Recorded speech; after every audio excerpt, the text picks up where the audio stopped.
Olá pessoal, tudo bem? Bom, essa é mais uma live que a gente chama de live raiz, né? Falando ao som do meu cachorro, né? Latindo, mas faz parte. Falando justamente sobre nutrição, com foco no emagrecimento, né? Então, justamente nas últimas lives eu tenho falado sobre perguntas e respostas sobre emagrecimento e vou continuar então com esse conteúdo nessa live, tá? Então essas perguntas me foram feitas nas consultas, né? Nos directs, naquela caixinha de perguntas, né? Eu seleciono as melhores perguntas e as perguntas mais comuns e aí coloco aqui então para comentar nas lives com vocês, tá? Bom, então vou hoje falar sobre alguns alimentos que as pessoas os consideram como emagrecedores e vou comentar em que condições a gente deve consumir esses alimentos e não necessariamente tem alguns alimentos que têm um efeito mais engordativo, né? Tá? Então eu vou comentar aqui sobre esses alguns alimentos aí. E algumas outras considerações sobre esse tema, sempre focado no emagrecimento, tá? Bom, vamos falando aqui sobre os chás, tá? Os chás, eles não substituem a água. Os chás, eles têm um efeito diurético, né? Então, eles desidratam. Eles não hidratam. Então, você não deve consumir litros de chás. Você deve consumir algumas xícaras, se for necessário, e tente variar ao máximo os chás, né? Então, chás com efeito emagrecedor, chá verde, chá branco, chá preto, chá mate, chá de hibisco, chá de erva doce, que é o Melissa officinalis, tem que mais? Mulungu, né? Erva cidreira, tem alguns chás que são também ansiolíticos, né? Considerados chás ansiolíticos que também interferem positivamente na perda de peso, né? Tá? Então, enfim, só que os chás, eles devem ser consumidos assim, o mais variado possível. Evite consumir o mesmo chá durante vários dias, uma quantidade grande. Em geral, os chás tem que saber se eles são feitos por infusão ou decocção, né? Isso vai depender do chá. Tem que saber se o chá deve ser feito na hora, porque tem alguns chás que têm propriedades voláteis. Por exemplo, o chá verde tem a trizepgalocatequina, tem outras substâncias. Ele deve ser consumido na hora que é feito, não deve ser consumido gelado, nem de um dia para o outro, que aí você já perde as propriedades funcionais dele, que são voláteis. Já o chá de hibisco pode ser consumido sim, gelado, pode ser feito decocção. Já o chá verde tem que ser feito infusão e o chá de hibisco pode ser consumido em até 24 horas, né? E pode ser consumido inclusive gelado ou morno ou quente, tá? Então, cada chá, ele tem uma maneira de fazer e um período, e se deve ser consumido quente ou gelado. Tem uma propriedade de consumo, tá? A gente não recomenda misturar os chás, tipo esses chás comerciais famosos que tem por aí, porque você não sabe a legitimidade, né, dos ingredientes que contém no chá. Alguns chás desses têm propriedades voláteis, então você deve consumir o extrato seco, que não seja ensacado, né? Porque quando o chá é ensacado, então o saquinho, aquele sachê, né? Ele já vai reter a propriedade volátil do chá, então já não seria exatamente indicado. E aí o ideal é você consumir os chás separados, né? É a mesma história da granola, né? O ideal é ou você faz a granola caseira, ou você consome os ingredientes da granola separados, tá? Não é bom misturar tudo, porque, por exemplo, no caso da granola em específico, quando você mistura todos os cereais, você pode favorecer a proliferação fúngica. Então, o ideal é você separar os ingredientes da granola, né? Aveia, castanha, açúcar mascavo ou mel, gergelim, quinoa. Você separa em recipientes hermeticamente fechados e de preferência na geladeira, não, porque a geladeira é seca, né? E esses alimentos, como são farináceos, são cereais, eles absorvem a umidade do ar e favorecem a proliferação fúngica. Então, o ideal é não misturá-los, separá-los em recipientes fechados e na geladeira. E quando for consumir, aí misturá-los no ato do consumo. Evitar misturá-los, como no caso da granola, por exemplo.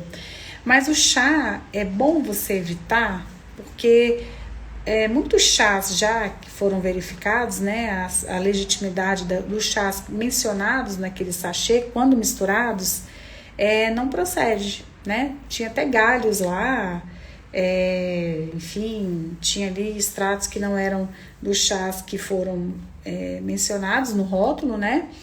E que, portanto, pode até ser deletério de alguma forma, né? Então, o ideal é você consumir os chás separados, então, chá de carqueja, chá de boldo. Consuma o chá separado e verifique a forma de preparo e se deve consumir nas condições que eu mencionei anteriormente, né? Bom, evite consumir litros de chá por dia, né? O chá, por exemplo, o chá de hibisco não deve ser consumido mais de 400 ml por dia. O chá verde não deve ser consumido mais de 400 ml por dia.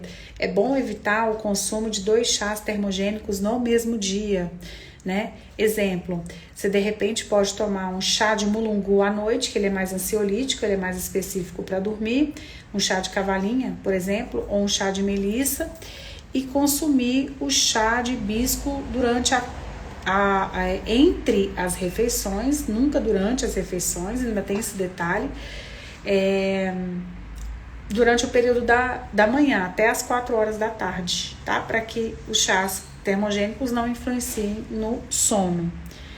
Os chás, eles não devem ser consumidos durante as refeições, porque eles são quelantes de nutrientes, ou seja, eles interagem com nutrientes da dieta, com ferro, com cálcio, com selênio, enfim, então é recomendável que você dê um intervalo, consuma chá até meia hora antes das principais refeições, ou lanches, ou principais refeições, ou refeições secundárias, e a partir de 1h30 após as principais refeições, tá? Então é bom dar esse intervalo para que não haja interações entre os chás e os nutrientes consumidos naquela refeição, tá bom? Bom, os chás, ainda sobre os chás é bom evitar consumi-los no período noturno por conta do seu efeito diurético. Em geral, os chás têm esse efeito diurético, né? Então é bom evitar consumi-los no período noturno para não ter o desconforto de querer fazer xixi e isso atrapalhar então a qualidade e o ritmo do sono, tá bom? É bom consumi-los no período do dia. E se for consumir um chá calmante, pode fazer ele mais concentrado com menos água no período da noite, que é para não aumentar as micções ali, tá? E não ter esse desconforto, tá bom? Bom, em relação à canela, a canela é uma especiaria, tá? Que ela aumenta a sensibilidade da insulina. Então, ela é indicada para as pessoas, e ela também é termogênica, né? E ela também tem uns bioativos ali. É um alimento funcional, mas deve ser consumido com controle. As gestantes, em detrimento do seu teórico efeito emenagogo, ou seja, abortivo, é contraindicado. Mas seria contraindicado em concentrações muito altas, né? Então, teria que consumir uma quantidade de canela muito alta, o que seria um tanto quanto meio complicado, né? Meio impossível de consumir, né? Vamos ficar entre nós aqui. Mas a gente orienta evitar o consumo de canela durante a gravidez, durante a lactação é liberado, justamente para não correr esse risco. Aliás, é bom durante a gravidez também evitar consumir a maioria dos chás e, portanto, as gestantes aí devem consultar nutricionista ou médico para saberem quais chás devem ser devem ser evitados ao máximo durante a gravidez, tá? E durante a lactação também, tá bom?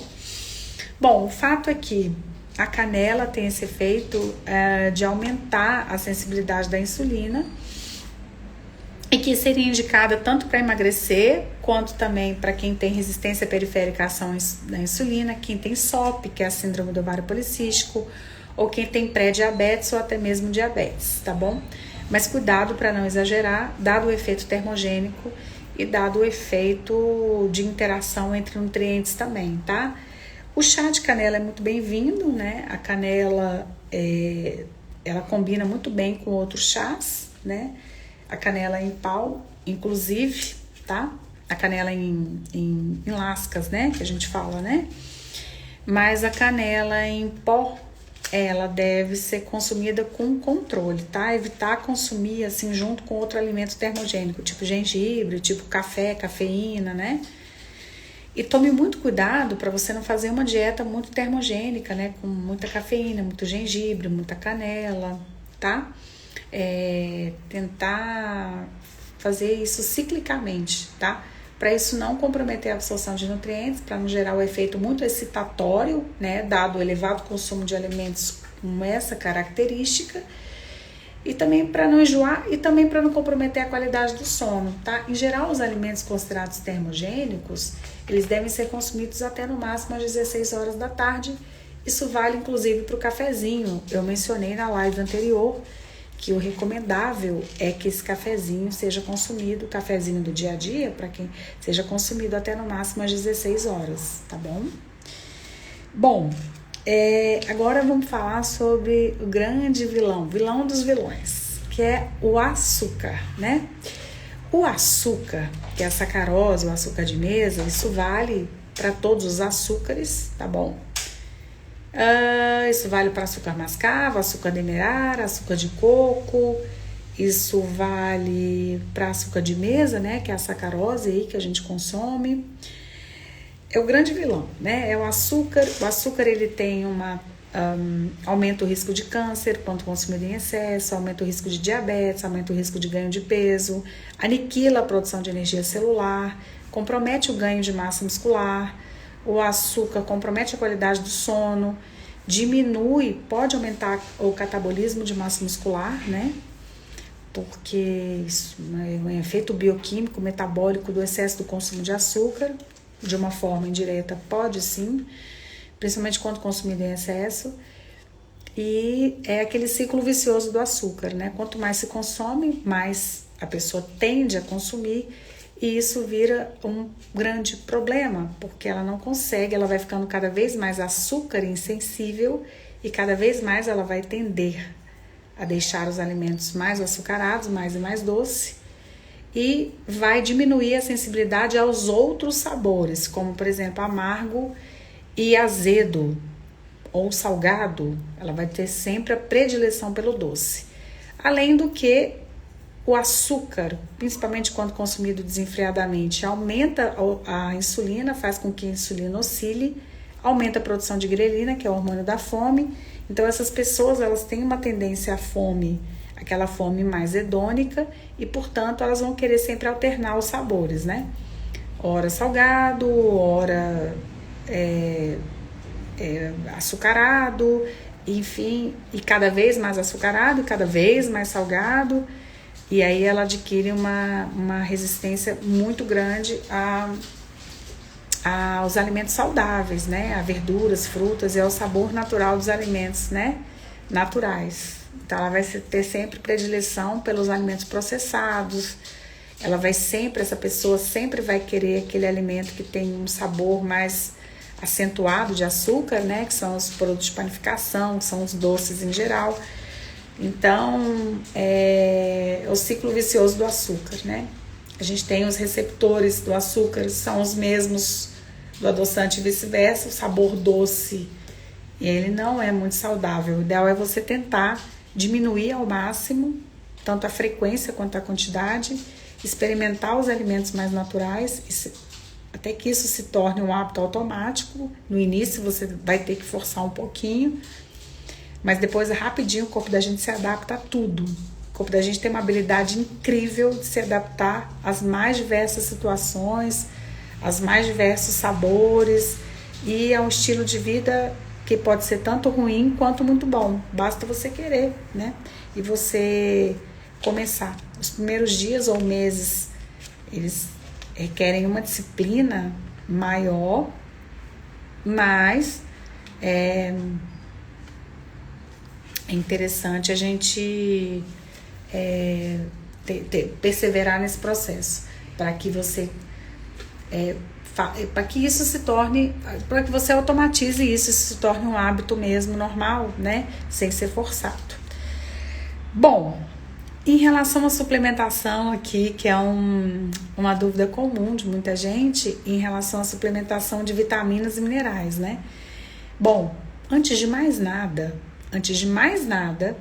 primeira coisa que você deve fazer, antes de pensar na possibilidade de suplementar quaisquer vitaminas e minerais, é melhorar teu padrão alimentar, melhorar a tua dieta, melhorar a tua alimentação.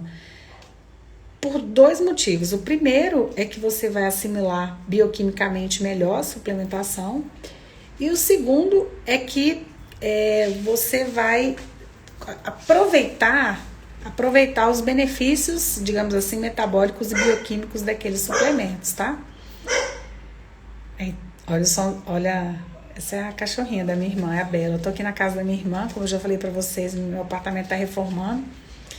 Então, isso faz parte, né? A gente tá aqui ao vivo, faz parte aí É a Belinha, a cachorrinha vira-lata que a minha irmã adotou. Viu? Uma fofa. Depois eu mostro a foto dela pra vocês.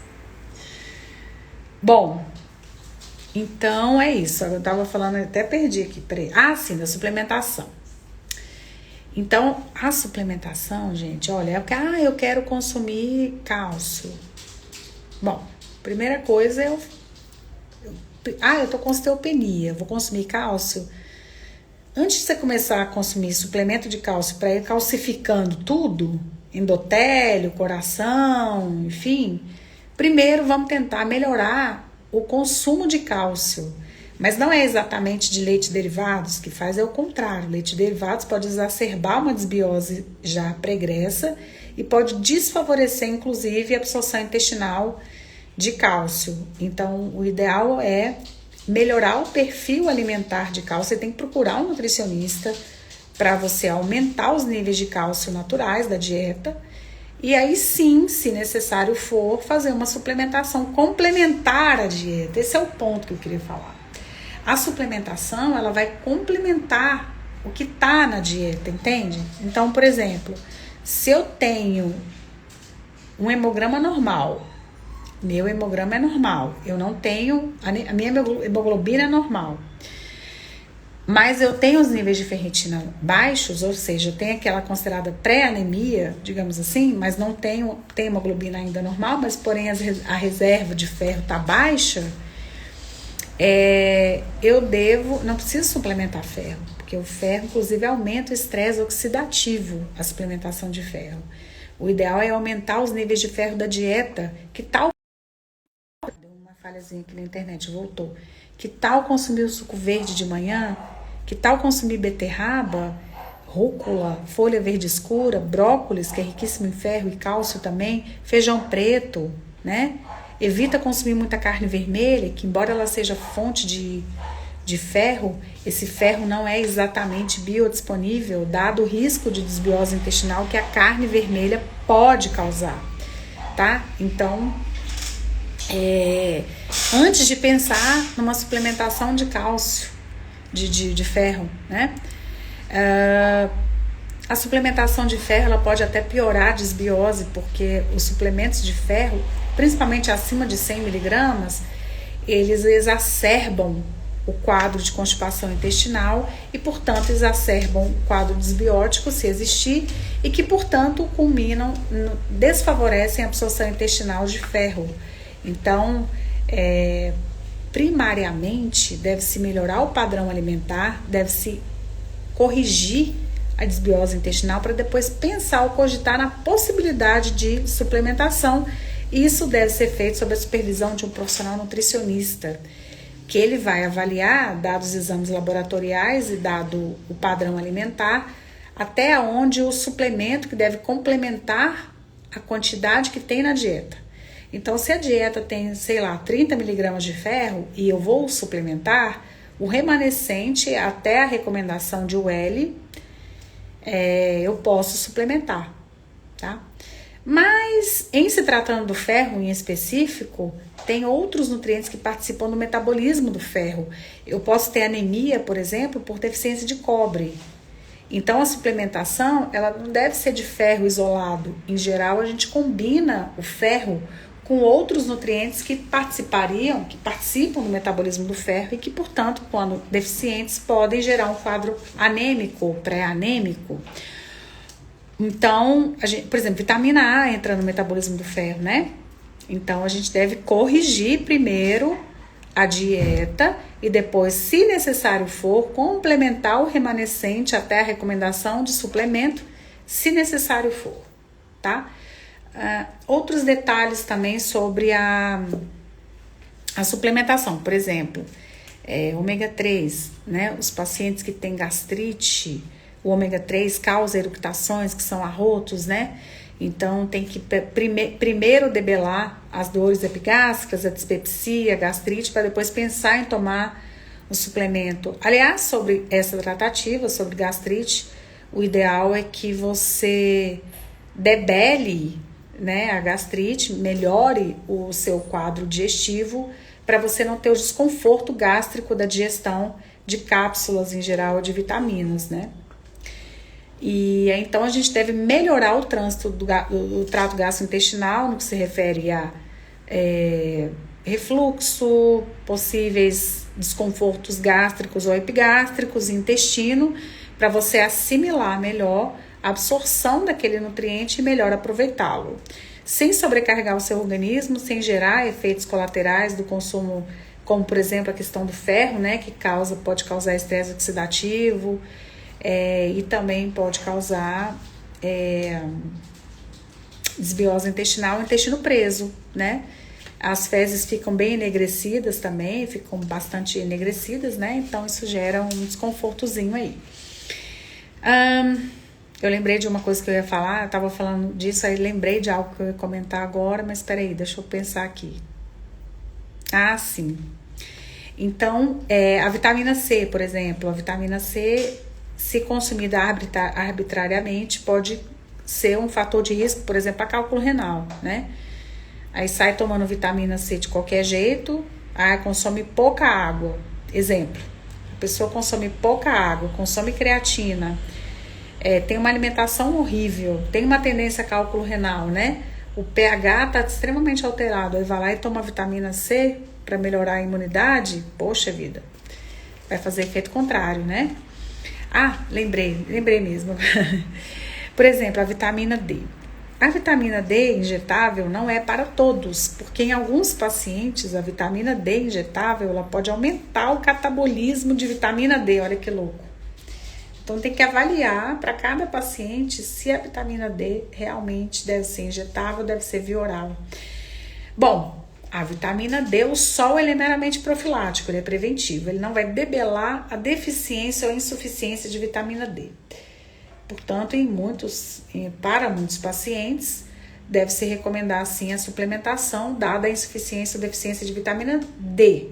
E a partir de então, a pessoa deve, ou pelo menos deveria, tomar sol já para garantir a cota natural diária de vitamina D, tá? Mas a vitamina D injetável, ela não é indicação para todos. Para alguns casos, dependendo do nível de vitamina D que a pessoa tem e dependendo também da alimentação e do estilo de vida que cada pessoa tem, tá? Ainda sobre suplementação, a gente falou do ômega 3, do suplemento de ferro, que são muito comuns, né? Falamos do cálcio também, né? Da vitamina D, né? E ainda suplementos, assim, por exemplo, o whey protein, creatina, na verdade é o seguinte, essas suplementações, quando a pessoa começa a fazer exercício, elas não são necessárias ainda, tá? Porque todo mundo que começa ou recomeça a fazer exercício, se a pessoa estava pregressamente sedentária, não precisa, porque o corpo ele tem uma habilidade, a gente tem memória neuromuscular e a gente consegue recuperar aquela massa muscular nos primeiros, ou pelo menos no primeiro ou segundo mês. Então, primeiramente, não precisa de suplementação, porque primeiro você vai fazer uma adaptação cardiorrespiratória, uma adaptação muscular, né, do exercício, da reinserção do exercício no dia a dia, e não é necessário suplementação em princípio. Depois, secundariamente, deve-se corrigir a alimentação ou até mesmo no início do exercício corrigir concomitante ao exercício a alimentação. E aí verificar por meio da avaliação física, por meio da como é que está sendo essa evolução de massa muscular versus perda de gordura com dieta e exercício. E aí, se houver uma estagnação do resultado, se tiver um momento platô, aí a gente começa a pensar em alguns suplementos, ou ainda, dependendo do estilo de vida, né? Eu, por exemplo, eu tenho uma vida extremamente agitada, eu tenho várias demandas ao longo do dia, agora mesmo são 10 horas da noite, eu tô aqui gravando minha segunda live raiz do dia. Eu sou mãe, eu tenho 2 empregos e sou dona de casa e etc e tal, então eu tenho muita demanda. Então acaba que eu preciso usar um suplemento, no meu caso em específico, para me dar o aporte proteico necessário. Eu também como um pouco, então acaba que eu não consigo atingir a cota de proteína necessária para mim, para o meu dia. E isso é ruim, porque se a dieta é hipoproteica ou é deficiente em alguma coisa, dado baixo consumo de alimentos, isso gera fadiga, letargia, cansaço, tanto cognitivo quanto físico. Então, muitas vezes eu uso alguns suplementos que auxiliam como complementos da dieta base, né, em relação a antifadiga, anticatabolismo, enfim, ao sono. Então, acabo usando assim, alguns paliativos, sim, tanto proteicos quanto de vitaminas e minerais, aliás, vários. Mas dependendo do estilo de vida da pessoa e das demandas que a pessoa tem, não é necessariamente, às vezes não é absolutamente necessário o consumo de suplementos, não, tá? Assim, esqueci de mencionar que eu faço atividade física todos os dias. Pelo menos 15 minutos por dia de exercício físico eu faço impreterivelmente todos os dias. Então é mais uma demanda para o corpo, né? Alguma demanda. Então depende, né? Mas primariamente deve-se, no caso da suplementação proteica em específico, quem vai reiniciar ou começar a atividade física não é necessário, em princípio, verificar as demandas, outras demandas que a pessoa tem além do exercício no dia a dia dela, e além disso verificar a alimentação para depois verificar a necessidade ou não de alguns suplementos, e existem vários. Inclusive, entre o whey protein, existem vários tipos de whey protein, né? Existem 4 tipos de whey, por exemplo, 3W, 3H, que é o whey concentrado, hidrolisado, isolado juntos. Aí um segundo tipo, whey 100% hidrolisado, whey 100% isolado, whey concentrado. Então tem vários tipos de wheys. Tem o whey que é complemento, tem o whey que é gourmet, tem o whey, enfim, whey em forma de shake. Então tem que verificar qual tipo de whey, qual o timing corretinho que vai utilizar, dado a atividade física, o esforço físico, as modalidades físicas que a pessoa faz, né? Enfim, então é isso. Não deve se tomar whey e creatina, não é regra geral, não é para todo mundo. Tem que avaliar, cada caso é um caso, bem como suplementos em geral. Por exemplo, as gestantes em geral, elas tomam aqueles polivitamínicos ali, né? E, na verdade, muitas vezes é desnecessário, né? Porque a alimentação é precária, ou muitas vezes é ruim, e muitas vezes a pessoa considera a alimentação boa, aí você vai ver, tá cheio de alimentos inflamatórios, tá cheio de produto industrializado, não é bom em nada. A maioria das vezes isso acontece, as pessoas acham que se alimentam bem, aí você vai ver no detalhamento da dieta, tá cheio de erros ali, e não se alimenta bem nada, se alimenta bem na visão dela, mas não é. E aí, então, tem que ver ali, tem que pelo menos corrigir, e aí no caso da gestante em específico, melhorar, porque na verdade 80%, 70% da recomendação é garantida pela alimentação, da recomendação de nutrientes, deve ser garantida pela alimentação. O suplemento é só um complemento vitamínico num percentual muito baixo, e olhe lá, tá? Porque quando esses polivitamínicos, quando juntos, eles interagem entre si, a absorção acaba ficando prejudicada. E deve saber o horário que se toma e com qual líquido se toma. E em geral a gente suplementa nutrientes específicos na gravidez, ou pelo menos grupos vitamínicos e mineralínicos específicos. Então, se necessário for, e complementando com a dieta, tá? Então, tem isso aí também, tá?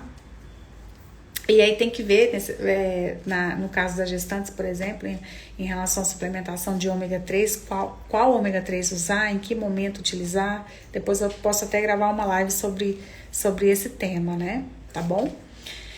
Bom, então vou finalizar aqui mais uma live sobre perguntas e respostas sobre emagrecimento. E eu peço desculpas a vocês que hoje eu tô um pouquinho cansada, e essa carinha de sono aqui é por conta do cansaço mesmo, né? Mas é isso aqui, eu me propus a gravar, e assim eu fiz, né? Foco sempre, comprometimento, foco, disciplina, né? É isso aí, tá bom? Deixem um like de vocês, que é uma maneira de me retribuir, de me ajudar. E o Instagram também considera e avalia como relevante o conteúdo. E, enfim, eu contribuo com o conteúdo para vocês, agrego algum valor, algum conhecimento, e vocês me retornem aí com um like ou comentário, ou compartilhem aí o meu vídeo, porque isso vai me ajudar muito, e eu agradeço demais. Não custa nada, né? É só clicar aí no coraçãozinho, dar o seu like, não custa nada, menos de um segundo. Eu tô aqui há mais de meia hora falando, e custa menos de um segundo aí o seu like, não vai custar nada e vai me ajudar muito, tá bom? Então tá, pessoal, um grande abraço para vocês, uma ótima noite e até breve.